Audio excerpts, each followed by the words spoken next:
Welcome to the Academy of Esports podcast. I am your host, James O'Hagan, and this week I have the pleasure of welcoming my good friend and co-host of the Esports EDU show. It is Jorrel Batac. He is I don't know what your role is at NASEF. I just know we know each other really well. You do something amazing at NASEF. Yeah, multiple hats. I don't think titles do it justice, but my official title is Esports Scholastic Instructional Coach / Curriculum Specialist, both at the North America Scholastic Esports Federation, so NASEF, and Orange County Department of Education. And also, too, you head up the Scholastic Fellows program for NASEF. Yes. That is my bread and butter for NASEF, for sure.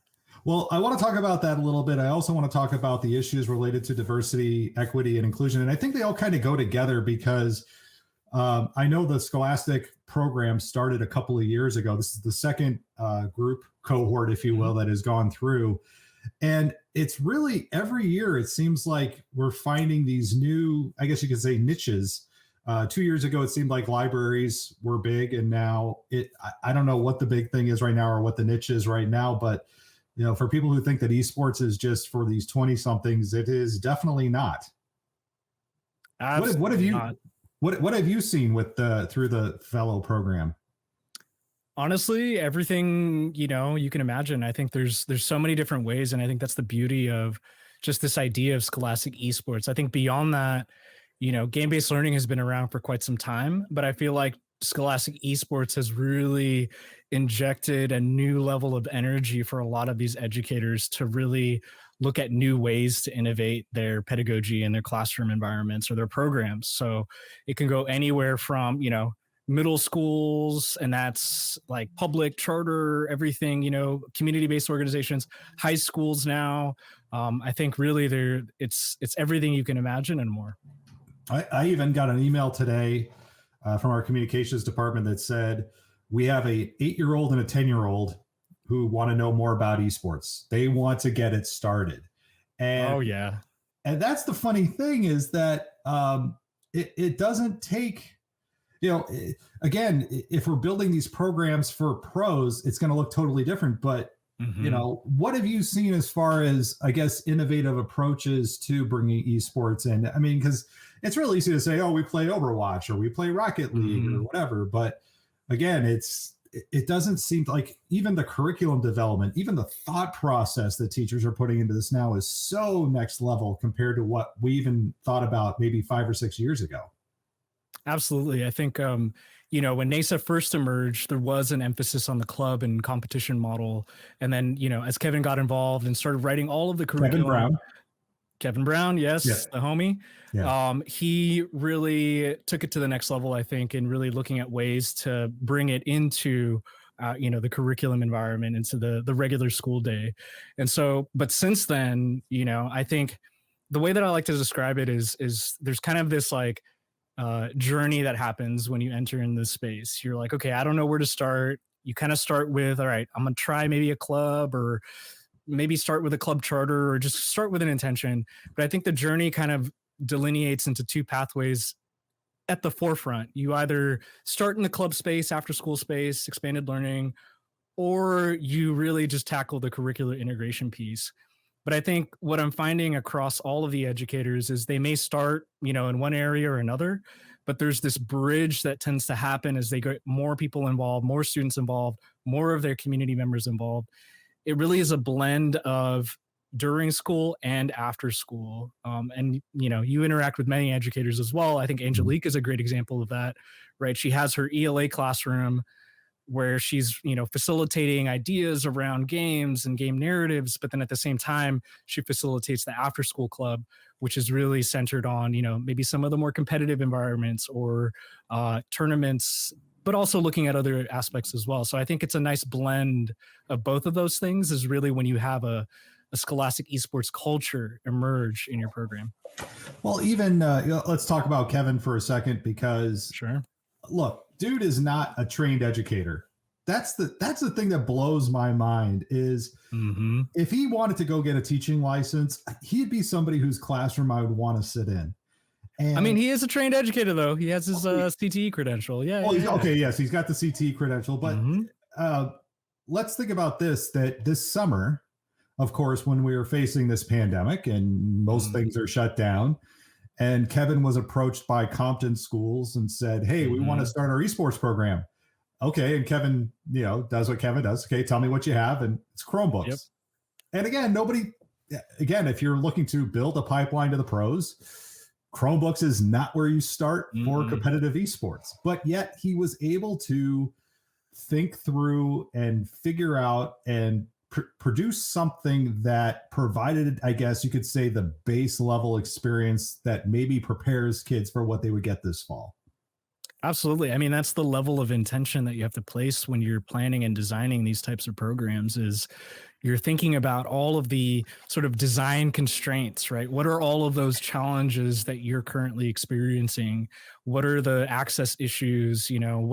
Who's the community that you're trying to engage? How can you make that more diverse? I think all of those design constraints you really need to take into account, and then intentionally plan out, all of the different materials that you'll be utilizing and sort of the ebb and flow of the program. And I think Kevin is an expert specialist at doing that. What about you? What's been one of, I guess you could say, because again, a Chromebook is certainly a hard design challenge. We think about the, those cake shows. I'm sorry, I'll go back to the British baking, Bake Off. What has been a design challenge that you're going, man, I'm really, either you've faced or you've heard somebody else face? I mean, like I said, the Chromebook one is when I go, ooh, that would make me pause for a minute and really make me have to think about what we would do next. Well, I think maybe on the more, alternative side, right? Because a lot of what we're doing here, it tends to be a little bit US centric, where we're really focusing on the US school system. We have one Scholastic fellow that's part of the program this year, Garakai, over in South Africa. And, every conversation that I have with him is so enlightening, right? Because it challenges my notion of what I think Scholastic Esports is and how it could be implemented. I mean, he's working with limited technology, limited bandwidth. Students don't have access. In the last conversation we had, a lot of the issues he encounters are the fact that students can't bring their technology to school because they get robbed. Like, they lose their actual devices. It's a heavily crime, that they're experiencing within that community. And so wow. Those are big design challenges. How do you even engage in that? And I think what's important when you're thinking about this is really go back to what your intentions are in those outcomes, right? I think you can start Scholastic Esports without even having a computer. I think it starts with a conversation, and it starts with really just the idea that, okay, we have this industry, here are all these career roles that could potentially be something of interest that these students, want to explore. Let them explore that. I think you can create that, sense of place of an environment without technology. And so a lot of what we've talked about is, even looking at, okay, well, why don't you create job roles within your space and have them apply for those job roles? Looking at some of the more practical skills that they can engage in this space, like who can be your organizer? You don't need tech right away. You can jump right into it. I don't think you need to have access to technology in order to explore what this means to the students. It's funny that you're saying this, because this brings up a fantastic story. Just in my mind, it's a family story. My grandfather was a football coach, and my dad says he remembers being coached by my grandfather. And he said, the first day of practice, my grandfather would come out with the football, hold it up to everybody and say, see this? You're not going to see this for another 2 weeks. And he would hide the ball. And what they'd work on is blocking, tackling, conditioning, doing all the other things other than playing football. It's skills that you would learn along the way. It's skills that you would pick up and do without even having. And then when you get the football, now it's like, okay, all these other things are already in place. They're all ready to go. Now we can teach you and have you focus on the game, because you've already learned how to block. You've learned how to tackle. You're running well. You're not getting tired. It's really a great way to think of it. And even, as people say, well, how do you start an esports program without having technology? One of the ways I can think of right away, of course, like I said, is exercise. That's one thing that people really kind of overlook as being a necessary component to all of this. What are some other things that maybe people could use if they don't have the technology readily available? Well, I'll share one example. And this is from a previous project prior to my life at NASEF, but we were exploring the idea of esports and really healthy balance in particular, and looking at physical activity. And I've seen similar projects, but this was unique in its own, I think. We really wanted to combine elements of sort of game design, game-based learning, and esports. And so we had partnered with a group in Santa Ana to explore the idea of how can students take their passions for certain games and then design a physical game based on that particular game. So to share a concrete example, what the students did there, all of them love Smash Brothers. They were all about it. You'd see them in the corner playing on their Switches. They're all about Smash Brothers. And so we gave them that design challenge. Okay, you all have to design a game that is similar to Smash Brothers, but is a physical game. That's all we did. And of course, the students ran with it. They were super hyped. And they essentially modified dodgeball to include different elements of Smash Brothers. They had the dodgeballs were, they had 3 stock lives within the game. They used hula hoops to create power-up portals for all of their, you would take the dodgeball, put it in the power-up portal. It's like 5 seconds. You got ice block or something. I don't know. I'm just making up stuff. But, they came up with all of that on their own. And, according to the site manager, he like stood back and was looking at these students. And he's like, yo, I think you got something here. And it's like, why do you say that? He's like, more than 50% of these students hate participating in physical activity. They're always in the corner, sitting on the side, on their Switch, literally on their Switch, not wanting to engage in anything. And yet here they were, sweating, running around, laughing, throwing the ball around, and getting really engaged in, a healthy activity, but with that lens that this is a game that they created based on their interest. And I think, to me, that's really the power of all of this, is beyond esports, it's games. And I think that's where we really need to go back to in this space, is remember that game-based learning has been around for a while. We can find ways to integrate games into our programs and not even worry about competition. Like, competition is great, and I think that's something that we can all arrive at. But I think you can start simply with just the idea of games. It's funny you say all that too, because a design challenge I had was to design a day-long esports camp for an organization that has, we shall say, yoga studios, workout place, and they wanted to have an esports program. And the design challenge they gave me was, kids cannot have more than 50% of their time spent on a computer. They can't have more than 50% of the time together as screen time. And again, you got to be really careful when you tell kids, hey, this is an esports camp or this is an esports program, because they're going to come in with preconceived notions and prejudices about what that should look like. And if you say to them, okay, sit down, for example, we're going to do yoga for 30 minutes. They're going to go, what?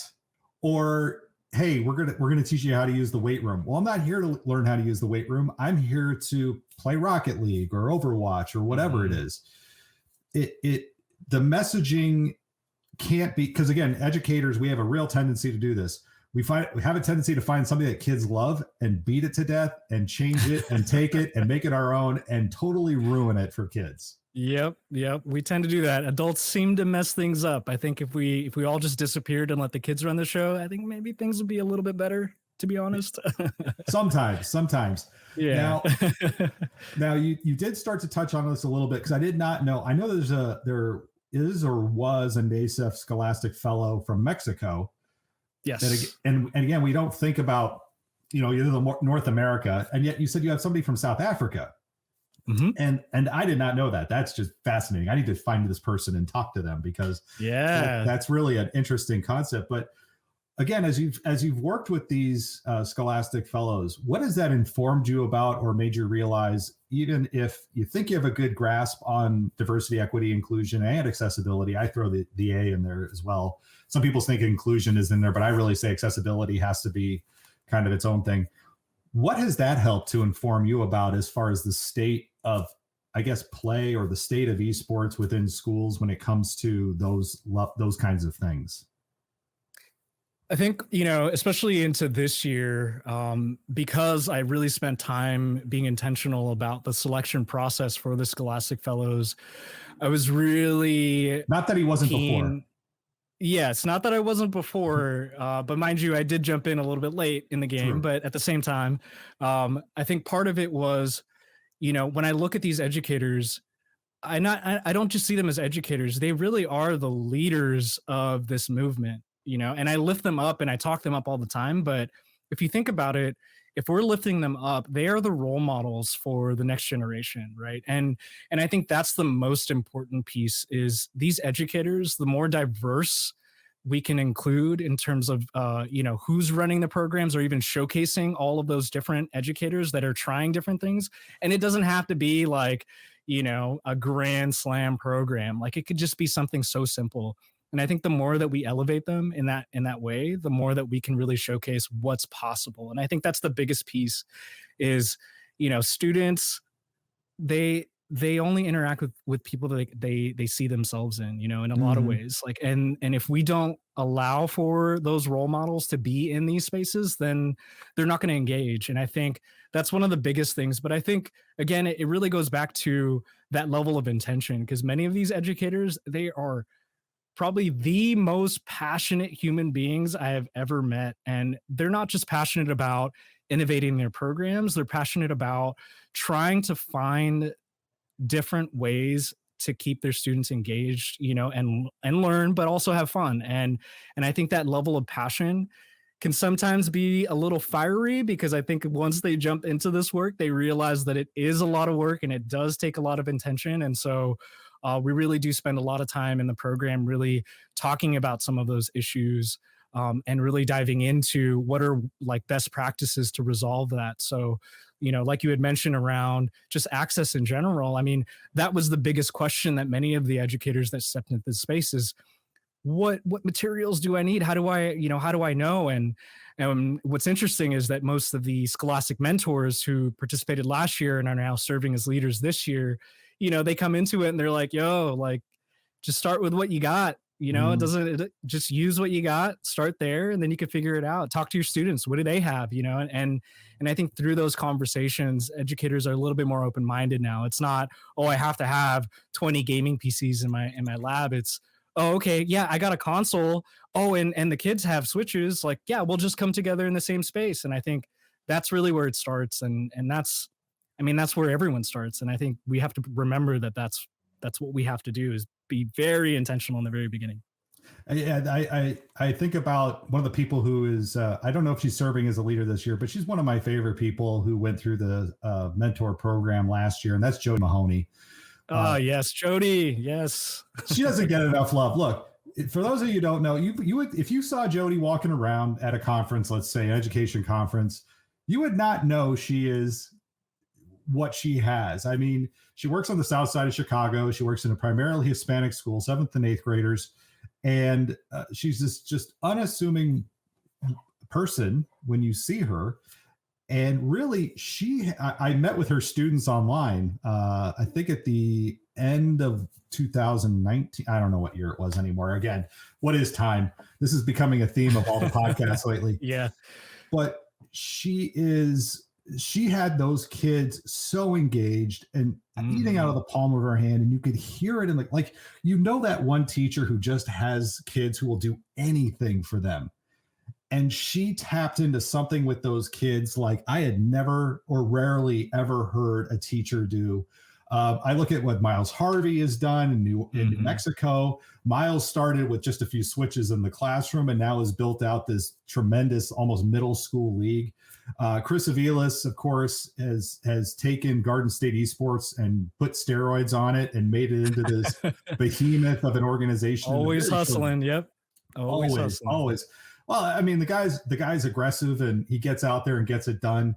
And even in my own school district, I have Travis Witt, who is a fantastic English teacher. Yeah, he is. But he gets to work with Angelique, which is great to have two English teachers working, because again, they're looking at things not just. Oh, I hit my microphone. Not just from the I'm getting excited. Not just from the competitive side, but again, they're, as educators, this is something that a Play Versus or an HSEL or an ESL or whatever, even NASEF doesn't do. It's having the teacher who gets it and says, not only can I do this after school, I can do this in school. And I think that's the thing that a lot of these organizations that are popping up saying, well, we want to help you build out your esports program. You can't just do that and get the things that you're getting with these mentors and that you're helping to foment there, Jorrel. Yeah, it really is a journey. I think it's interesting too, especially this year in the midst of a pandemic, these educators are still willing to step into this crazy unknown space and try something new. I think that takes a brave soul to really do that. But at the same time, it's you kind of see the cycle of jumping in, trying different things, failing really hard and dealing with that. I think that's part of this journey, is that you have to be ready. If you want to innovate, you have to be ready to fail and fail forward. And I've seen that across the board. And that's what we do in these new spaces, is experiment. And once they get past that hurdle, like, oh, I'm failing, I'm struggling, there's that moment of truth where they realize it's like, oh no, but that's the platform in which I build upon. And suddenly they have a beautiful and amazing program that they never imagined before. And it is a journey. And part of my work, and I have the pleasure, is to really sit with all of these educators one-on-one and coach them through that journey. We sit down and, sometimes it feels a little bit like life coaching, right? Because we're dealing with the emotional stresses of life right now. But, it really is just human beings trying to make the world a better place. And I love being able to sit down with all of them and just say, okay, where are you at? What are we doing? What are you experiencing? Here are some ideas. And that's a very high touch mode of really working with them. It's not, oh, here's a curriculum and you can figure it out. It's, okay, here's some curriculum. Let's sit down. Let's break it apart. And it, again, goes back to intention. I'm very intentional about that piece. And I think the educators and anyone who enters the space really needs to approach it with that same level. Yeah, you become responsible forever for what you obtained. It's the quote that I use whenever I start a presentation, to remind people that when you step into this, you can't just go, oh, I'm going to kind of do this and then just let it die on the vine. Once you get kids hooked into this, they're going to have expectations, they're going to have wants. And the worst thing you can do to kids with something like this, especially because the intrinsic value is so high for kids, because they want to do this, they want to be a part of this. That's the thing that's so hard sometimes, is that, again, the kids are so amped up, they're so excited, and you have to go, okay, we got to take a break, hold up, I got to do some things or whatever. But it is so easy it's so hard, I guess, to pull things away from a kid. And again, the intentionality that you speak of is so incredibly important here, that it is that it really does require some deep thinking. And again, it doesn't have to rely on a conference, it doesn't have to rely on a league. I keep telling people that the Racine Unified School District, if the NASEF collapsed and the bubble burst, I have 5 high schools right now. I have the luxury of having 5 high schools that I can say, you know what, we're going to do our own thing. We're going to form our own, and we're going to play whatever games we want to play. I think that's such an important part that a lot of people don't realize when they get into it, is just how important it is for, as you said, be intentional. Where to me, I say it's people pick out the computers and the games.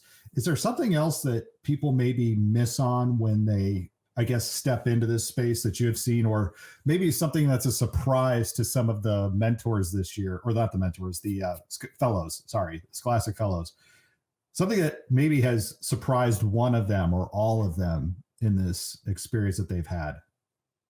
I think most of them, especially the ones that are brand new to the space, I think when they step in, they're a little intimidated, and they kind of have this notion of what esports is based on what they've seen, right? And looking at the esports industry. But I think after they've jumped in, after they've failed, after they figured things out, they suddenly realize that a lot of what they do within this space is no different than what they do with any other program, subject, whatever. It really is just, I think, at its core, a lot of them that, again, like, I know nothing about esports, I don't know what to do. They realize quickly that as long as you empower the students, it really does run itself. Like, you don't have to do much. I think of like Yvette Gonzalez, one of the Scholastic mentors now in Santa Ana. When she first started as a fellow, brand new, knew nothing, was a big STEAM advocate. And then she told me a story. She's like, I was really struggling. And then I handed the switch over to my student and I said, hey, can you run this tournament? Because I don't know what I'm doing. And that humble moment, this student took leadership, started running the tournament, started messaging and calling all the, different students that were in the program. We're like, all right, I need you to do this, I need you to do that. And that totally like blew her mind. She's like, I realized in that moment that I didn't need to know. And that, I think, is a mindset change for a lot of educators out there, because they feel like they need to know how to do this. They need a whole guidebook and a manual how to do it. It's like, no, you don't. I think the first step is to recognize that you don't know, and that's okay, because the students do. So, but what you do know is how to empower students, how to empower learners, and how to allow them to take responsibility for all of these different things. And you really are just the adult in the room. I like to think of it kind of similar to Sugata Mitra's model, right? The whole school in the cloud granny model. You're essentially like the grandma that's just encouraging them in the space, right? You're like, oh, that looks great. Can you try this? Or, hey, I think you did really great here. Let's try this. So I think, tell me what you did here, even though you may know what it is. Tell me what you did right here, because exactly. Explain this to me, because I don't quite get this. Even though you may get it 100% as to what they did. Yeah, we use Mitra's work in my virtual program. That's why we have our online mentors. Our mentors are the ones who I also serve as a mentor in my role, where I say to the kids, okay, let's look at where you're at. Let's show me where you're at. Okay, tell me about it, and help them see the pathway, because sometimes kids they see the forest, they don't see the trees, they don't see the path, they don't see the river that you can go through, all the different things there. And I think what's hard for some people to even think about is they think that esports is this, as you're kind of alluding to, is this such different thing, when really a lot of what you're already doing is as an educator to organize community in your classroom, or community on a team that you coach, or a community in small groups, or whatever it is. This to me all still comes down to there are people. Well, let's see if I can say this better, not so mushy mouth. All right, let's take basketball, for example. Good basketball coach is going to develop a community of basketball players, right? And in the same instance, what we are doing through esports is ultimately not so much about the games. It's not so much about the computers. It is about the community that we are developing, both professional and within our own school ranks. Because again, up until this point, these kids who have this interest have largely been ignored, or worse, told this is a waste of time. And we've never told the basketball team that their practice is a waste of time. Yeah, I mean, you think about just sports in general, that's a culture. And that's like the biggest, I don't want to say selling point, but really how I push this forward to everyone is like, beyond all of these things, what you're doing is you're building a culture of Scholastic Esports. And that takes time. And I think that's where people get caught up, is like, oh, I'm going to run a tournament and suddenly have a Scholastic Esports program. It's like, no. You really have to create buy-in at all levels of stakeholders within your community, like the students, yes, the parents, for sure, the admin, of course, because otherwise you can't do it. But I think once you start to build that community and culture around it, that's when you'll start to see what all of this brings forward. And it's a lot of work right now, because we're still, dealing with the stigma. But I feel like in the last 3 years, we've really pushed forward in the space where it's a lot easier to really sell this to admin. But again, it really is looking at this not as, oh, it's a program or it's learning. You're really trying to find a space and place to bring people together that love games, that love playing games. Like that's really all it is we're playing games, we're loving this. That's play, right? That's really just us wanting to express ourselves and have fun. That's all it is. And if you can do that successfully, all of the other learning outcomes, again, if you're intentional and you embed that within the programs, then yes, those will happen. But focus on this bigger piece, like step back and really see it for what it is. Yeah, if even looking at our own program here in Racine, which is my 2.0 experience, because I started first with Rockford, that's my 1.0 esports experience. I look again at I wish that I had gone back and said, let's look more at the club first, to be honest. Maybe have a few district-wide teams to start and really try to develop something at the club level, because I feel like maybe that would have gotten us better community buy-in, because when we started, we were very male dominated, very white male dominated to begin with. And we've been slowly bringing in females into the team. We're about 10% female team right now, which is, again, a lot better than a lot of other things. But that's because we've been intentional about making sure that we are reaching out to females, that we're reaching out to LGBTQ, that we're reaching out to kids who maybe don't identify, and reaching out to social workers and counselors saying, we're here.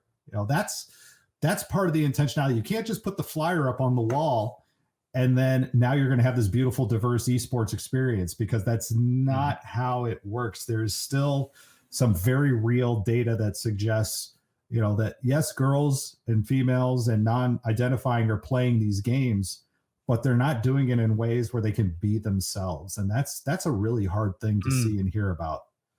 So, and that's part of the cultural work, right? That's a hard work. And it takes, again, like you said, intentionality in order to do it effectively. Well, you're the one who said intentionality. We're just agreeing on that. There you go. Yeah. Well, Jorrel Batac, you have been you're not on Twitter. This is not, if those of you who are watching the stream live or watching this on replay do not see a Twitter handle for Jorrel, he does not have one. So that's okay. No, I don't. Yeah. But if people want to get in touch with you, if they want to find out more about NASEF, if they want to find out about and we don't know yet if the Scholastic Fellows program is going to happen for the third year or what at this point, but we're planning on it. We got the plan is there. We'll say the plan is there. Yeah. Where can people learn or find out or connect with you best? I'm a little old school. You can email me. I like talking. Well, that's boring. Email. No, I think so I'll drop you my email and my Discord handle. I think Discord's a good space to interact as well. My email is jbatac, that's BATAC @ocde.us. And then you can also reach out on my Discord, and my Discord handle, forgive me, I'm looking it up right now. Well, it's the numbers that throw me off. Yeah, the numbers. I'm trying to pick it up right now. Here we go. Okay, I'll have to drop that somewhere else. But you can email me, and then I will send you my Discord. But otherwise, I like just chatting, setting up meetings. I like this face to face. That's my jam. And we, of course, people can always see you sometimes, not always, but sometimes see you on Thursday nights on the Esports EDU chats as well. You're a regular contributor, not the every week contributor, but again, you do pop in. I'd say probably about what, twice a month ish. Yeah, once, twice a month. Yeah.